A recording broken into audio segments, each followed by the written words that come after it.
Hello दोस्तों, once again welcome to my YouTube channel Karim classes. दोस्तों, subject verb agreement की exercise number 4 में आपका स्वागत है। मुझे उम्मीद है कि आप इन वीडियोस को लगातार देख रहे हैं और आपको बहुत कुछ सीखने को मिल रहा है। दोस्तों, ग्रामर से रिलेटेड जो भी टॉपिक मैं अपलोड करता हूं, मेरा प्रयास रहता है कि मैं उन पर ज़्यादा से ज़्यादा एक्सरसाइज लेकर आऊं ताकि स्टूडेंट्स उस टॉपिक पर अपनी बेहतरीन कमांड बना सकें। तो चलिए बिना देरी किए शुरू करते हैं आज के इस वीडियो को। और आज का हमारा पहला सेंटेंस है आइदर यू और आई एम अ थीफ। अभी सेंटेंस आपको देखना, हालांकि मैं पहले भी इन रूल्स को कई दफ़ा बता चुका हूं और जितनी बार हम इसे इन रूल्स को करेंगे उतनी ही कॉन्सेप्ट, उतनी ही पकड़ हमारी इस टॉपिक पर बनेगी। तो हमारा पहला सेंटेंस है आइदर यू और आई एम अ थीफ, यानी आइदर और का कॉम्बिनेशन है। सीधी सी बात है, जो हमारा सेकंड सब्जेक्ट है उसके अकॉर्डिंग हम वर्ब को यूज़ करेंगे। हालांकि थोड़ा अटपटा सा लगता है, लेकिन रूल है तो रूल है। तो आइदर यू और आई, तो आई के अकॉर्डिंग हम लगाएंगे, तो यहां पर हो जाएगा आइदर यू और I am a thief. Second sentence देखते हैं, either of his friends is sitting in the room. तो जब भी आइदर ऑफ का कॉम्बिनेशन हो, नाइदर ऑफ का कॉम्बिनेशन हो, तो वहां पर हम उसे सिंगुलर ट्रीट करते हैं और वर्ब भी सिंगुलर यूज करते हैं। सेंटेंस बनेगा either of his friends is sitting in the room. Sentence number 3, my friend as well as I is going to cinema. अब ये देखो, एज वेल एज का कॉम्बिनेशन है। एज वेल एज से दो सब्जेक्ट जुड़े हुए हैं, माई फ्रेंड और आई। और एज वेल एज से जब भी दो सब्जेक्ट जुड़े होते हैं तो फर्स्ट सब्जेक्ट के अकॉर्डिंग हम वर्ब को यूज करते हैं। तो बनेगा sentence my friend as well as I is going to cinema. अब दिल तो कहता है कि एम लगाऊं, लेकिन रूल कहता है कि माई फ्रेंड के अकॉर्डिंग हम यहां पर इसे सिंगुलर ट्रीट करेंगे और वर्ब भी हम सिंगुलर लगाएंगे। सेंटेंस नंबर 4, सेंटेंस नंबर 4 क्या कहता है, ये रहा आपका सेंटेंस नंबर 4। ठीक है, neither of them has returned. तो देखिए, वो अभी पहले हमने आइदर ऑफ की बात की थी, अब नाइदर ऑफ का कॉम्बिनेशन आ गया। तो आइदर ऑफ या नाइदर ऑफ, ये कॉम्बिनेशन जब भी आपके सामने आए तो आप समझ लेना वो सिंगुलर है और वह भी हम सिंगुलर यूज करेंगे। सेंटेंस बनेगा neither of them has returned. अब देखते हैं सेंटेंस नंबर 5। सेंटेंस नंबर 5 क्या कहता है, answering the question is very difficult. तो आंसरिंग सब्जेक्ट हमारा एज ए जीरेंड आया है, और जब भी एज ए जीरेंड या इन्फिनेटिव फॉर्म में कोई भी हमारा सब्जेक्ट आता है तो उसे हम सिंगुलर ट्रीट करते हैं और वह भी सिंगुलर यूज़ करते हैं। तो सेंटेंस बनेगा answering the question is very difficult. Sentence number 6, sentence number 6 ये रहा आपका ब्रेड एंड बटर। तो यानी इसे एक यूनिट के रूप में मानेंगे, सिंगुलर ट्रीट करेंगे, तो वह भी हम सिंगुलर लगाएंगे। बनेगा क्या sentence, bread and butter is necessary for him. तो यहां पर हम इज लगाएंगे। Sentence number 7, the poet and writer is dead. तो आर्टिकल पोइट से पहले है, राइटर से पहले नहीं है। इसका मतलब दो सब्जेक्ट की बात तो ही है, लेकिन आर्टिकल एक से पहले है, इसका मतलब व्यक्ति एक ही है, और जब व्यक्ति एक ही है तो वो सिंगुलर है, और सिंगुलर है तो वर्ब भी हम सिंगुलर यूज करेंगे। सेंटेंस बनेगा the poet and writer is dead. लेकिन सेंटेंस नंबर 8 क्या कहता है, 8 कहता है कि the poet and the writer, दोनों के पहले आर्टिकल लगा हुआ है। इसका मतलब दो अलग अलग व्यक्तियों की बात हुई है, इसलिए हम कहेंगे सब्जेक्ट प्लूरल है, और सब्जेक्ट जब प्लूरल है तो वर्ब भी प्लूरल लगेगी, और सेंटेंस बनेगा the poet and the writer are dead. अब बात करते हैं सेंटेंस नंबर 9 की, each day and each hour. मैं आपको पहले भी बता चुका हूं, जब भी each, every, either, neither sentence as a subject हमारे पास आते हैं, हमारे सामने आते हैं, तो हम उन्हें सिंगुलर ट्रीट करते हैं, और जब हम उन्हें सिंगुलर ट्रीट करेंगे तो वर्ब भी हमारी सिंगुलर आएगी। तो सेंटेंस बनेगा each day and each our is valuable. इसी तरीके से सेंटेंस नंबर 10 कहता है each and every student was playing. तो ये आपको याद रख लेने हैं। सेंटेंस नंबर 11 क्या कहता है, सेंटेंस नंबर 11 कहता है the flower and the plant are dead. तो दोनों के पहले आर्टिकल है, तो इसका मतलब है दो अलग अलग चीज़ों की बात हुई है, अलग अलग फूलों की, अलग अलग पौधों की बात हुई है, तो उसे हम प्लूरल ट्रीट करेंगे, और प्लूरल ट्रीट करेंगे तो वर्ब भी हमारी प्लूरल आएगी। अब देखते हैं सेंटेंस नंबर 12। सेंटेंस नंबर 12 क्या कहते हैं, the crowd of students was shouting slogans. तो क्राउड यहाँ पर कलेक्टिव नाउन है, और कलेक्टिव नाउन को हम सिंगुलर ट्रीट करते हैं। अच्छा, जब उसमें किसी तरीका को डिवीजन ना हो, बंटवारा ना हो, तो हम उसे सिंगुलर ट्रीट करते हैं। ठीक है, तो सेंटेंस बनेगा the crowd of students was shouting slogans. Sentence number 13, sentence number 13 क्या कहता है, 2/3 of the work has been completed. तो 2/3 यानी कोई हिस्से की बात हो, 2/3, 1/3, है ना, 1/4, तो जब ऐसे हिस्से की बात हो और वो सब्जेक्ट के रूप में आए तो उसे भी हम सिंगुलर ट्रीट करते हैं। तो इसका ये सेंटेंस बनेगा 2/3 of the work has been completed. Passive form में यूज हुआ है वैसे ये सेंटेंस, लेकिन हमें यहाँ पर सब्जेक्ट की पहचान करनी है कि वो सिंगुलर है या प्लूरल है। तो जब भी ऐसे सेंटेंस आपके सामने आते हैं तो समझ लेना वो सिंगुलर है और वर्ब हम सिंगुलर ही ट्रीट करेंगे। अब सेंटेंस नंबर 14। सेंटेंस नंबर 14 कहता है physics is a difficult subject. मैंने रूल्स में आपको कई सब्जेक्ट्स ऐसे बताए थे जो दिखने में प्लूरल लगते हैं लेकिन उन्हें सिंगुलर ट्रीट किया जाता है और इसलिए उनके साथ वर्ब भी सिंगुलर ही यूज़ की जाती है। तो सेंटेंस नंबर 14 इस तरीके से बनेगा, physics is a difficult subject. Sentence number 15। Sentence number 15 कहता है the United states of America has a strong army. एक देश की बात है, एक देश का नाम है, तो उसे सिंगुलर ट्रीट करेंगे, इसलिए हमने यहाँ पर हैज़ लगाया है।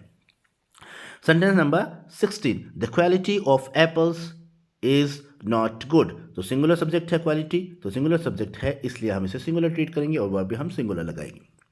Sentence number 17, parking cars is not allowed here. तो पार्किंग एज ए जीरेंड आया है, जब भी वर्ब जीरेंड के रूप में आती है, सब्जेक्ट के रूप में आती है, तो उसे हम सिंगुलर ट्रीट करते हैं। तो हमारा सेंटेंस बनेगा parking cars is not allowed here. अब सेंटेंस नंबर 18 देख लेते। 5 weeks is a long time. तो वही बात, समय की बात हो, दूरी की बात हो, है ना, तो जब भी कोई संख्या सूचक शब्द आते हैं, एज ए सब्जेक्ट आते हैं, तो वहाँ पर हम उन्हें सिंगुलर ट्रीट करते हैं और वर्ब भी हम सिंगुलर यूज़ करते हैं। सेंटेंस बनेगा 5 weeks is a long time. Sentence number 19। Sentence number 19 ये आ गया एंटीसीडेंट वाला सेंटेंस। जैसे it is I who am doing this work. तो एंटीसीडेंट वही होते हैं जो हु विच दैट से पहले आते हैं, जो नाउन या प्रोनाउन, उन्हें एंटीसीडेंट कहते हैं। एंटीसीडेंट हमारा प्लूरल है तो सब्जेक्ट भी वर्ब भी प्लूरल आएगी। एंटीसीडेंट हमारा सिंगुलर है तो वर्ब भी सिंगुलर आएगी। अब जैसे कि एंटीसीडेंट हमारा आई है तो आई के साथ हम एम लगाते हैं, तो ये सेंटेंस बन जाएगा it is I who am doing this work. Sentence number 20। Sentence number 20 कहता है your father as well as you has been invited. तो एज वेल एज से दो सब्जेक्ट जुड़े हुए हैं, तो सीधी सी बात है एज वेल एज से जब दो सब्जेक्ट जुड़े होते हैं तो पहला जो सब्जेक्ट होता है उसके अकॉर्डिंग हम वर्ब यूज़ करते हैं। तो हमारा सेंटेंस बनेगा your father as well as you has been invited. Father के अकॉर्डिंग हमने यहाँ पर हैज़ बीन यूज़ किया है। Sentence number 21। सेंटेंस नंबर 21 कहता है Raju together with his brothers is absent today. तो विद के साथ जुड़ा, टुगेदर विद के साथ जब भी जुड़ते हैं सेंटेंस फ्रेज के साथ, तो फर्स्ट सब्जेक्ट के अकॉर्डिंग हम वर्ब को यूज़ करते हैं। तो ये भी इसी तरीके से बनेगा Raju together with his brothers is absent today. Sentence number 22।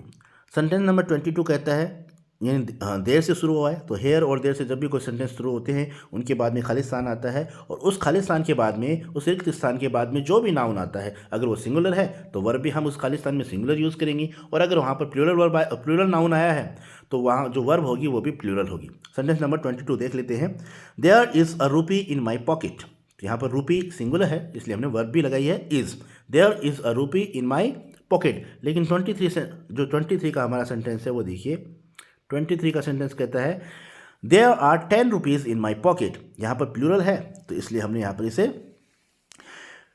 क्या किया, प्लूरल वर्ब का यूज़ किया। तो there are 10 rupees in my pocket. अब बात करते हैं सेंटेंस नंबर 24 की। Each of the hotels was full. तो ईच का यूज हुआ है, तो ईच का यूज होता है हम वर्ब को सब्जेक्ट को सिंगुलर ट्रीट करेंगे और वर्ब भी सिंगुलर लगाएंगे। Sentence number 25, slow and steady wins the race. तो हमेशा ये एक यूनिट के रूप में यूज़ होते हैं, है ना, तो स्लो एंड स्टेडी से सिंगुलर ट्रीट किया गया तो इसके साथ वर्ब भी हम सिंगुलर लगाएंगे। तो सेंटेंस बन जाएगा slow and steady wins the race. धीरे धीरे ही सही लेकिन लगातार आप प्रयास करने से सफलता मिलती है, इसका मतलब ये है। Sentence number 26, cattle are grazing in the field. तो कैटल है, पीपल है ना, और कैटल पीपल जो है इनके साथ हमेशा और हमेशा हम क्या यूज़ करते हैं, प्लूरल वर्ब का यूज़ करते हैं। तो cattle are grazing in the field. अब बात करते हैं सेंटेंस नंबर 27 की। सेंटेंस नंबर 27 ये रहा आपका। The famous poet and dramatist has passed away. Pass away का मतलब होता है गुजर जाना, मर जाना। तो the famous poet and dramatist, तो पोइट से पहले आर्टिकल आया है लेकिन ड्रामेटिस्ट से पहले आर्टिकल नहीं आया। इसका मतलब एक ही व्यक्ति की बात हुई है, और जब एक ही व्यक्ति की बात होती है तो हम वर्ब सिंगुलर लगाते हैं, सब्जेक्ट को भी सिंगुलर ट्रीट करते हैं। सेंटेंस बन जाएगा the famous poet and dramatist has passed away. अब सेंटेंस नंबर 28 देख लेते हैं। हालांकि ये सेंटेंस पिछले वीडियोज़ में भी आया है और मैं सेंटेंसेस को बार बार लेके आ रहा हूँ ताकि आपकी इन सेंटेंसेस पर, इस टॉपिक पर और इन कॉन्सेप्ट्स पर एक बेहतरीन कमांड हो सके। तो सेंटेंस नंबर 28 कहता है the jury were divided in their opinion, यानी जूरी जो है कलेक्टिव नाउन है, लेकिन जब कलेक्टिव नाउन समूहवाचक संज्ञा जो है विभाजित होती हुई हमें प्रतीत हो किसी सेंटेंस में, तो समझ लेना वहाँ पर हम प्लूरल नाउन का, प्लूरल वर्ब का यूज़ करेंगे और उस सब्जेक्ट को plural as a plural subject treat करेंगे। तो the jury were divided in their opinion, क्योंकि डिवीज़न का भाव यहाँ पर प्रतीत हो रहा है, इसलिए हमने इसे यहाँ पर प्लूरल वर्ब का यूज़ किया है। तो ये थे 28 सेंटेंस। अब नेक्स्ट सेंटेंसेस की बात कर लेते हैं। नेक्स्ट सेंटेंस ये रहे। सेंटेंस नंबर 29 कहता है every man women and child was present in the festival. ये रहा 29 का सेंटेंस। क्योंकि एवरी, ईच, एवरी का यूज़ हुआ है तो हम सिंगुलर ट्रीट करेंगे, इसलिए हमने यहाँ पर वॉज लगा दिया। सेंटेंस नंबर 30 कहता है ये आइदर और का कॉम्बिनेशन है, आइदर हरी और his brothers have taken my purse. तो आइदर और का कॉम्बिनेशन जब भी आता है तो सेकंड सब्जेक्ट के अनुसार हम वर्ब का यूज़ करते हैं। सेंटेंस नंबर 31, सेंटेंस नंबर 31 कहता है Hari besides his sister goes to school by car. तो बिसाइड से जुड़े हैं, तो बिसाइड से भी जुड़े होते हैं जब भी दो सब्जेक्ट, तो फर्स्ट सब्जेक्ट के अकॉर्डिंग हम वर्ब को यूज़ करते हैं। सेंटेंस नंबर 32, सेंटेंस नंबर 32 क्या कहता है, ये याद रखने वाली बात है, हालांकि पहले भी मैं आपको बता चुका हूँ। द नंबर ऑफ, यानी द नंबर ऑफ से आपका कोई भी सब्जेक्ट शुरू होता है तो उसे आप सिंगुलर ट्रीट करेंगे, लेकिन अ नंबर ऑफ से कोई भी सब्जेक्ट शुरू होगा तो उसे आप प्लूरल ट्रीट करेंगे। तो हमारा सेंटेंस नंबर 32 बनेगा the number of questions in this paper is 25। ठीक है, अब बात करते हैं सेंटेंस नंबर 33 की। सेंटेंस नंबर 33 हमारा क्या कहता है, ये रहा हमारा sentence number 33। 2/3 population of the country lives in villages. तो 2/3 पीछे मैंने आपको बताया था एक सेंटेंस में, जब भी 1/3, 2/3 है ना, 3/4 इनकी बात हो, ऐसे हिस्सों की बात हो, तो उन सब्जेक्ट्स को हम सिंगुलर ट्रीट करते हैं और वर्ब भी हम सिंगुलर लगाते हैं। तो हमारा सेंटेंस बना 2/3 population of the country lives in villages, यानी 2/3 हिस्सा जो है देश की जनसंख्या का वो गाँव में रहता है। सेंटेंस नंबर 34, सेंटेंस नंबर 34 क्या कहता है the cost of all these articles has Ryzen. तो यानी अनकाउंटेबल नाउन है, सिंगुलर ट्रीट करेंगे इसे कॉस्ट को, तो कॉस्ट के अकॉर्डिंग हमने यहाँ पर वो सिंगुलर वर्ब लगाई है और वो हमारी है हैज़। अब बात करते हैं सेंटेंस नंबर 35 की। तो सेंटेंस नंबर 35 क्या कहता है the tallest of the three boys comes to meet me daily, यानी सुपरलेटिव डिग्री का यूज़ हुआ है, तो यहाँ ऑफ से पहले जो टॉलेस्ट आए उसके अकॉर्डिंग हम यूज़ करेंगे वर्ब, और वर्ब भी हम सिंगुलर यूज़ करेंगे। तो सेंटेंस बनेगा the tallest of the three boys comes to meet me daily. Sentence number 36, sentence number 36 क्या कहता है all the students of my class learn English. तो all the students plural subject है, plural subject है तो verb भी हमने यहाँ पर प्लूरल यूज़ की है। सेंटेंस नंबर 37, सेंटेंस नंबर 37 कहता है द पुलिसमैन, यानी सिंगुलर है तो हम वर्ब भी सिंगुलर यूज़ करेंगे, तो सेंटेंस बन जाएगा the policeman has caught the thief. अब सेंटेंस नंबर 38 देख लेते हैं। 38 क्या कहता है dal and baati is the famous dish of Rajasthan. अब दाल और बाटी इसे एक यूनिट के रूप में लिया गया है, ना दाल या ना केवल बाटी, दोनों यूज़ किए गए हैं, दोनों एक यूनिट के रूप में हैं और दोनों से मिलकर एक फेवरेट डिश बनती है, एक फेमस डिश बनती है, इसलिए हम इसे सिंगुलर ट्रीट करेंगे और वर्ब भी हम इसके साथ सिंगुलर यूज़ करेंगे। सेंटेंस बनेगा dal and baati is the famous dish of Rajasthan.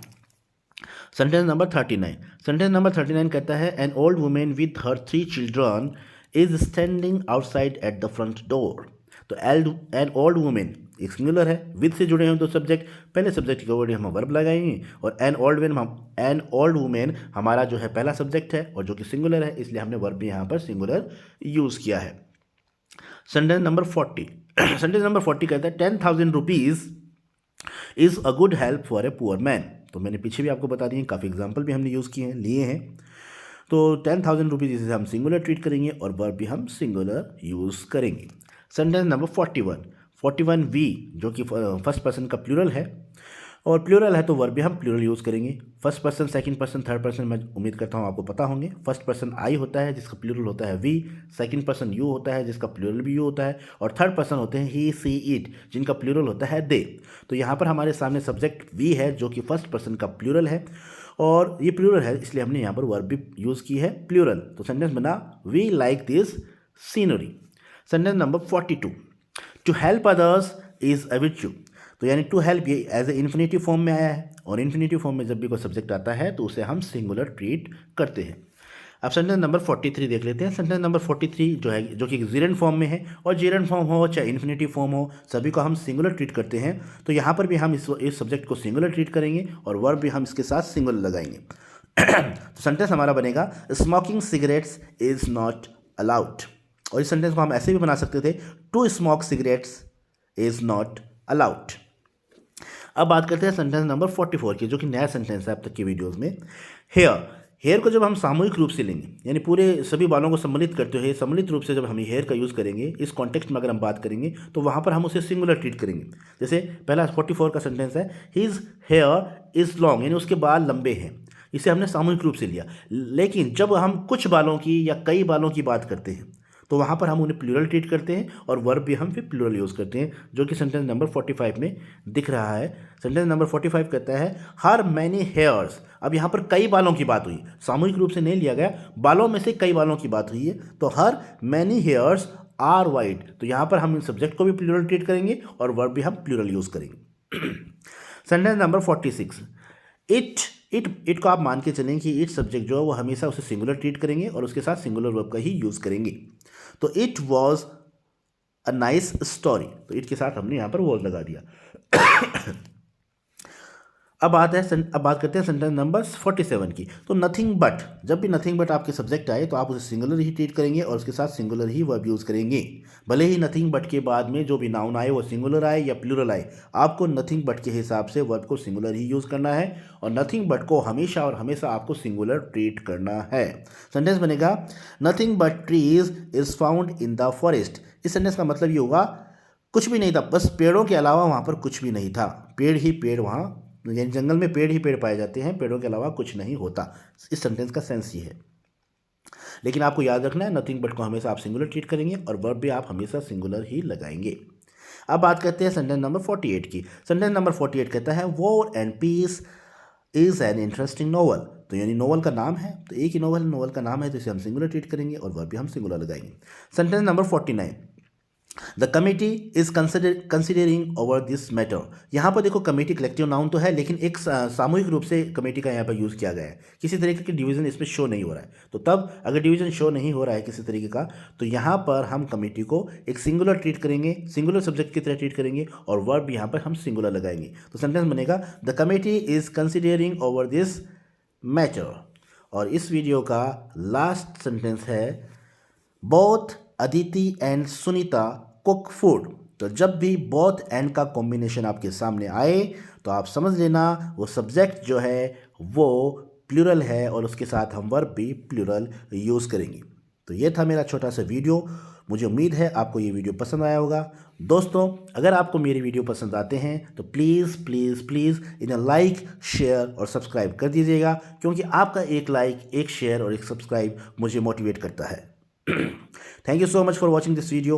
Keep watching, keep learning. Have a nice day.